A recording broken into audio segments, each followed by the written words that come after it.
This has always been kind of a green industry. At first there was no money in it, but now, well, there were savings in it, but there was no cash back to us. And lighting's pretty much low-hanging fruit. We're also going to make some improvements in not lighting areas that are not used 24/7, putting some automated devices in there. Glass is our heaviest item. One rack of glass weighs about 7,500 pounds. And before we had a recycling program, we were throwing that into a compactor. Of course, with a compactor, you pay per haul, but you pay per ton. And you're kind of putting that kind of tonnage in there. It's a tremendous amount of dollars. We were able to work with the vendor, the people that produce the glass, with a recycling program that they actually take the glass back. The glass does not go back into their product. The glass goes into what we drive on. It's called glass fall. And you notice sometimes when you're driving on a road, it looks like there's water on it even when it's dry. And what you're seeing is recycled glass in that. They've kind of created that industry as a benefit to their customers to be able to recycle and improve it for everybody. So it's a win-win, and we get a little bit of money back. I've worked in window companies my whole life, and until we had the glass and recycling, you would have a size compactor that we'd have about 2 pulls a week. We're down to about a pull a month. There's that one machine that's very intense heat. Yeah. What we've done is isolate the machine itself by building walls made out of our products completely around it.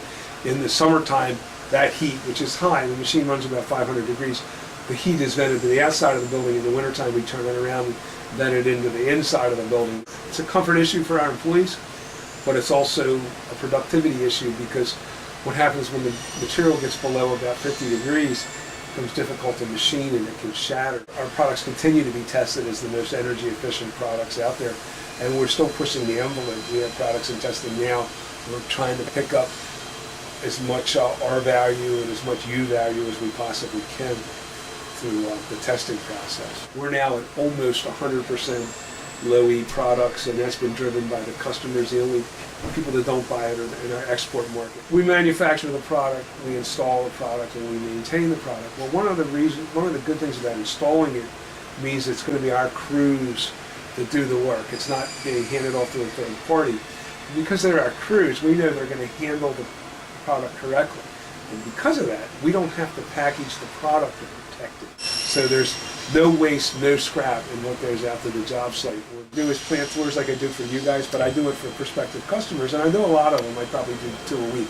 And what made me start talking about that is customers would ask. They would see the boxes of scrap, the scrap glass, and they said, what do you do with that?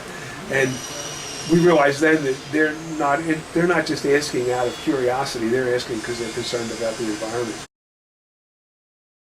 Testimonials come from the guys in the old school apartments that are running boilers. Because if they're doing boilers, they've got a lot of documentation about what their boiler rates have been. And what we found is taking a single pane aluminum window, which is pretty standard in the apartment industry, and replacing it with one of our products with low E glass and argon.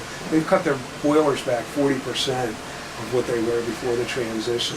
And when prospective customers hear that, that's like the testimonial they need. That's like a real world testimonial, not some theoretical website. There's a lot of talk about green. Like I said, we've always been a green kind of industry, and it's been for purely selfish reasons. If we can not have to dispose of it, and keep the cost of the product down because there's not a lot of packaging, and everybody wins.